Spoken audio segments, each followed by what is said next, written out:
I had been driving home with a box of homemade cinnamon cookies sitting on the passenger seat when I called my mother. It was the day before Christmas. I had spent most of the afternoon baking those cookies because they were my mother's favorite. Every year, she told me the same thing. Your cookies make Christmas feel like Christmas. So even though I was tired, I had smiled while packing them into a small red box. I had already been thinking about dinner. I wondered whether I should bring a pie too. That was why I called Mom. Mom, do you want me to bring a pie tomorrow? I asked. There was a pause. Not a normal pause. It was the kind of silence that made me pull the phone away from my ear and look at the screen. Then my mother said something I would never forget. Oh, we did that yesterday. I laughed because I thought she was joking. What do you mean? We already had Christmas dinner, she said. I stopped smiling. What? She repeated herself. The family had already celebrated Christmas. The night before. Without me. I asked who had been there. She started listing names. My brother Daniel. His wife Megan. Their children. My aunt. 2 cousins. Even my mother's neighbor had apparently joined them. Everyone had been there. Everyone except me. I pulled my car over. For a few seconds, I could not speak. I had asked Mom about Christmas several times. I had sent her messages. I had even asked Daniel if we were doing anything together. Nobody had told me. Mom, why didn't anyone tell me? She sighed. I thought you were busy. I told you I was free. I must have forgotten. That answer hurt. But what hurt more was how casually she said it. It sounded like forgetting me was nothing. I looked down at the box of cookies. I had spent hours making something for people who had already sat around a Christmas table without me. Mom, did everyone know? She became quiet. Then she said, "Don't make this into something it isn't." The call ended shortly after. I sat inside my car for almost 10 minutes. I didn't cry. Not yet. I just stared at the cookies. Then I opened our family group chat. There were no Christmas messages. No pictures. No mention of dinner. That made no sense. If everyone had really celebrated Christmas, there should have been dozens of messages. Then my phone vibrated. It was my cousin Rachel. Her message was strange. Please don't ask Mom about the envelope yet. I stared at the screen. I didn't know what envelope she was talking about. I called Rachel immediately. She answered after several rings. Rachel, what envelope? She was silent. Please tell me what's going on. I can't, she said. Why? Because I don't know who you can trust. My heart started beating faster. What does that mean? She took a breath. Just don't confront your mother yet. Then she hung up. I sat there, staring at my phone. A few minutes later, another message arrived. This time, it was from an unknown number. There was no text. Only a photograph. I opened it. It was a picture of my family at Christmas dinner. My mother was sitting at the center. Daniel was beside her. Everyone was smiling. Everyone looked happy. Then I noticed something that made my stomach tighten. There was an empty chair beside my mother. And on that chair was a white envelope. My name was written across it. Claire. I zoomed in. Under my name was another line. A date. The date my father had died. I stared at the picture. My father had been dead for 3 years. And suddenly, I knew one thing. That Christmas dinner had not just been about Christmas. Something had happened at that table. Something my family had deliberately kept from me. And somehow, that envelope had something to do with my father. The next morning, I called my mother. She answered like nothing had happened. "Merry Christmas," she said. I almost laughed. "Merry Christmas?" "Yes." "Mom, what was in the envelope?" There was silence. "What envelope?" "The one in the picture." "I don't know what you're talking about." I knew she was lying. "I saw it, Mom." She sighed. "You're becoming obsessed with this." "No. I'm asking a simple question." She refused to answer. Then she changed the subject. She asked whether I had opened my Christmas gifts. I told her I had not bought her gift yet. She became annoyed. That was when I realized something. She was more upset that I was asking questions than she was about hurting me. Later that morning, Daniel called. I expected an apology. Instead, he attacked me. "You need to stop creating drama," he said. "Drama? You all had Christmas dinner without telling me. We assumed you wouldn't come. You didn't even ask me. You're always busy." "That isn't true." He laughed. "Claire, not everything is about you." I was stunned. I had spent years being the person who helped everyone. When Mom needed something, I was there. When Daniel needed help, I was there. When his children needed gifts, I remembered their birthdays. But suddenly I was the selfish one. I ended the call. Then I started looking through my old messages. I found conversations with Mom from the weeks before Christmas. I had asked her several times about dinner. Her answers had always been vague. "We'll see. Nothing is planned yet. I'll let you know." Now I understood. She had known. She had simply avoided telling me. I called my aunt. At first, she refused to speak. Eventually, she admitted something. "The family was told not to contact you." I felt cold. "Who told them?" She didn't answer. "Was it Daniel?" Another silence. That was enough. Daniel had always been treated differently. Mom defended him even when he was wrong. He had borrowed money from her. He had failed in business. He had made promises he never kept. And somehow, Mom always blamed someone else. I suddenly remembered something from several months earlier. Daniel had asked me to sign some papers. He said they were related to Dad's property. I had refused. I told him I wanted a lawyer to read them first. He had become furious. At the time, I thought he was just being impatient. Now I wondered if those papers had been important. I searched through my files. I found a copy of Dad's property agreement. But one page was missing. I called Mom. "Where is the original property agreement?" "I don't know." "Mom." I said I don't know. Then she hung up. That night, Rachel messaged me again. The envelope was proof. "Check Dad's old documents." I called her.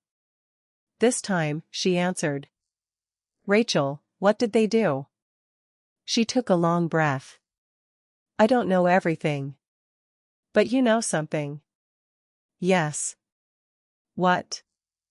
"I think Daniel was trying to sell something that belonged to both of you."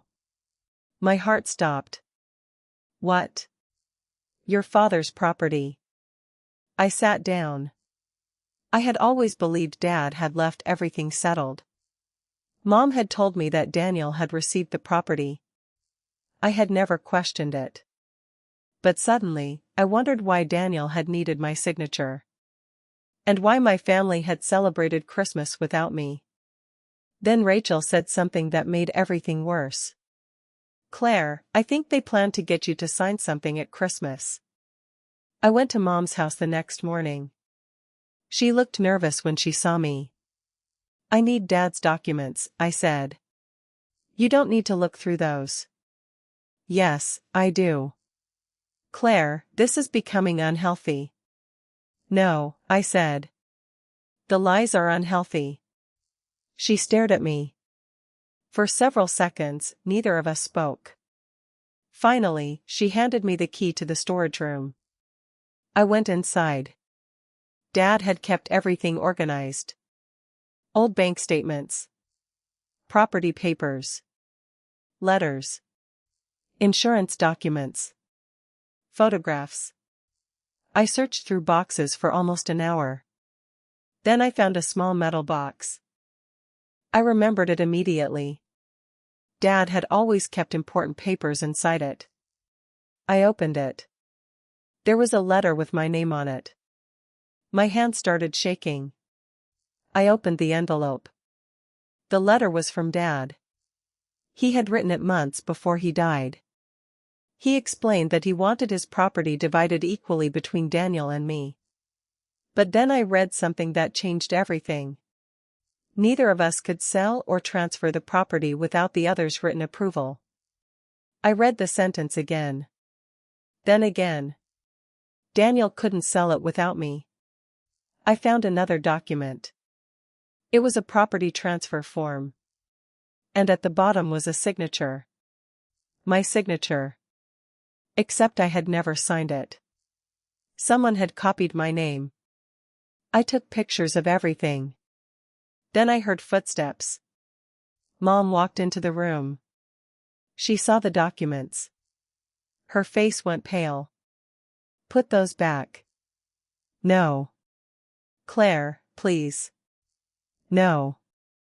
Tell me the truth. She started crying. I had never seen my mother look so frightened. Finally, she admitted that Daniel had been in serious financial trouble. He had debts. He had borrowed money from several people. He believed the property could solve everything. So you helped him? I wanted to help my son. And what about me? She didn't answer. I looked at her. You were willing to let him take my share. He promised he would pay you back. I almost laughed. You weren't even going to tell me. She lowered her head. Then I found something else. A bank statement. Money had been transferred from an account connected to Dad's estate. The money had gone into an account belonging to Mom. I looked at her. What is this? She began crying harder. I needed the money. For what? I helped Daniel. Everything suddenly became clear. The Christmas dinner had been planned because Daniel needed my signature. The family had gathered without me because they wanted to discuss the property first. And the envelope had contained the document they wanted me to sign. But there was still one question. Why had they taken money from Dad's estate? And who had forged my signature? I left Mom's house with photographs of every document. I did not tell Daniel what I had found. I did not tell anyone. Instead, I called a lawyer. The lawyer studied everything carefully. Then he looked at me and said, "You may have been deliberately excluded from that Christmas dinner because they were afraid you would ask questions." That sentence stayed with me. For the first time, I realized I was not being forgotten. I had been kept away. Because they were hiding something. The lawyer told me not to confront Daniel yet. He told me to collect evidence. So I did. I saved every message. Every email. Every bank record. Every conversation. I wrote down dates. I contacted relatives who had attended the Christmas dinner. One cousin admitted that Daniel had told everyone I had agreed to give up my share. That was a lie. Another relative told me Daniel had already found a buyer for the property. That shocked me. The property had not even been legally transferred. Yet Daniel had already found someone willing to buy it. My lawyer investigated the buyer. The connection was disturbing.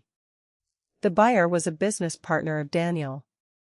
The price was far below market value. Daniel had planned to sell the property cheaply to someone he trusted. And he needed my signature to make it happen. I finally understood why the Christmas dinner had been so important.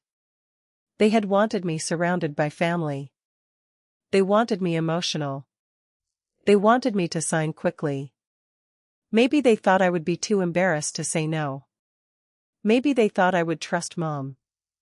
They were wrong. I decided to let them believe I still knew nothing. Daniel called me several days later.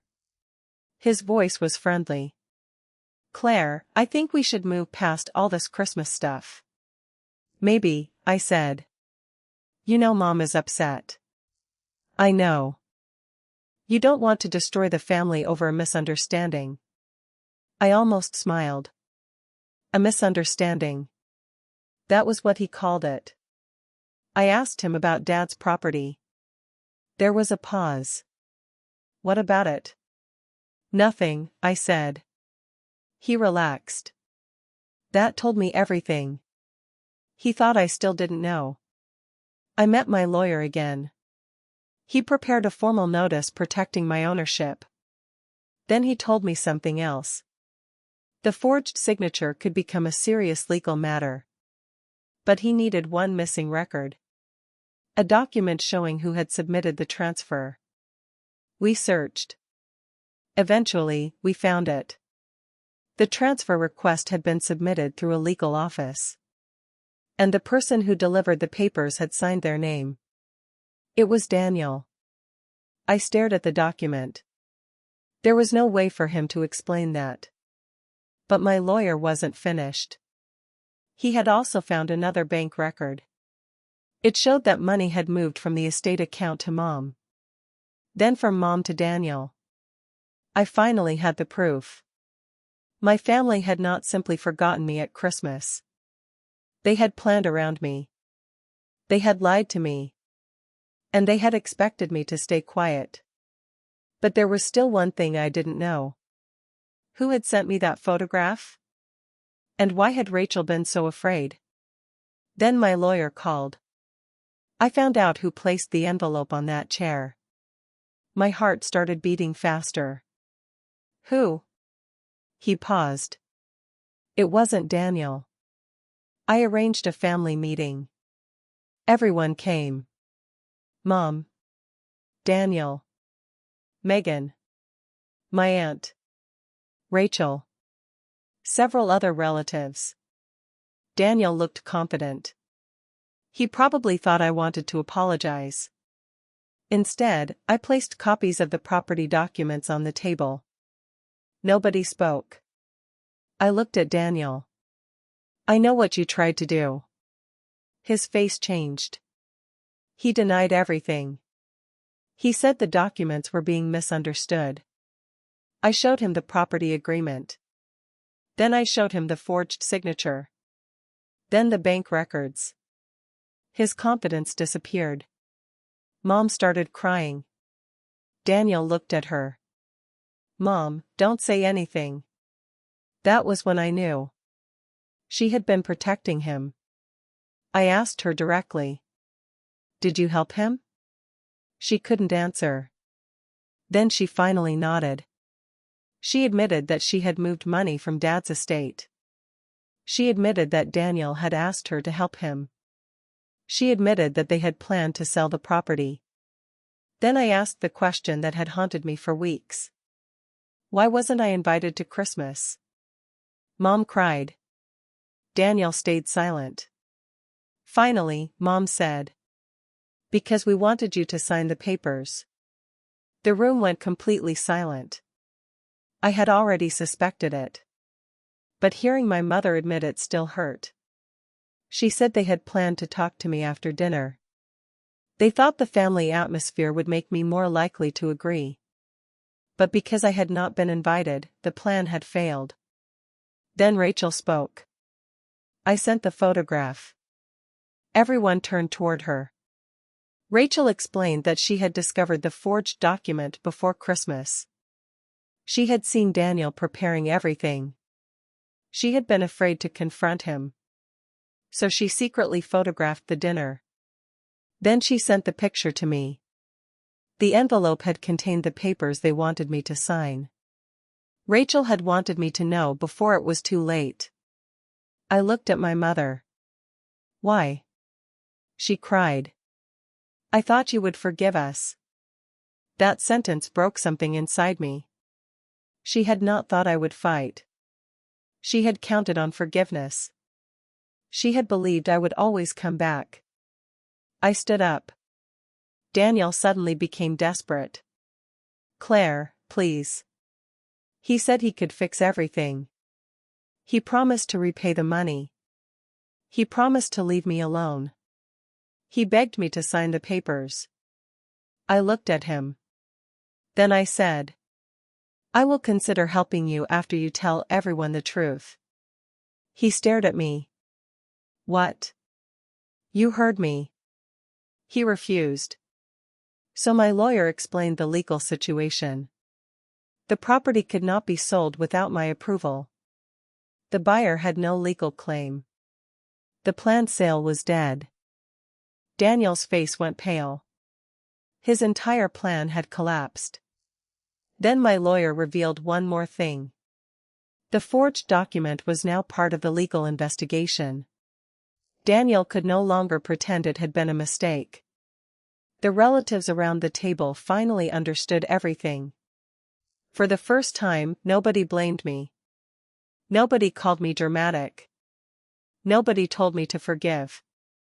Daniel had finally lost control. And I knew the final step was coming. Daniel eventually confessed. Not because he suddenly became honest. Because there was nowhere left to hide. He admitted that he had been drowning in debt. He admitted that he wanted to sell Dad's property. He admitted that he had lied about my intentions. He admitted that the papers with my signature had not been signed by me. Mom admitted her role too. She agreed to return the money she had taken from the estate. The legal process continued.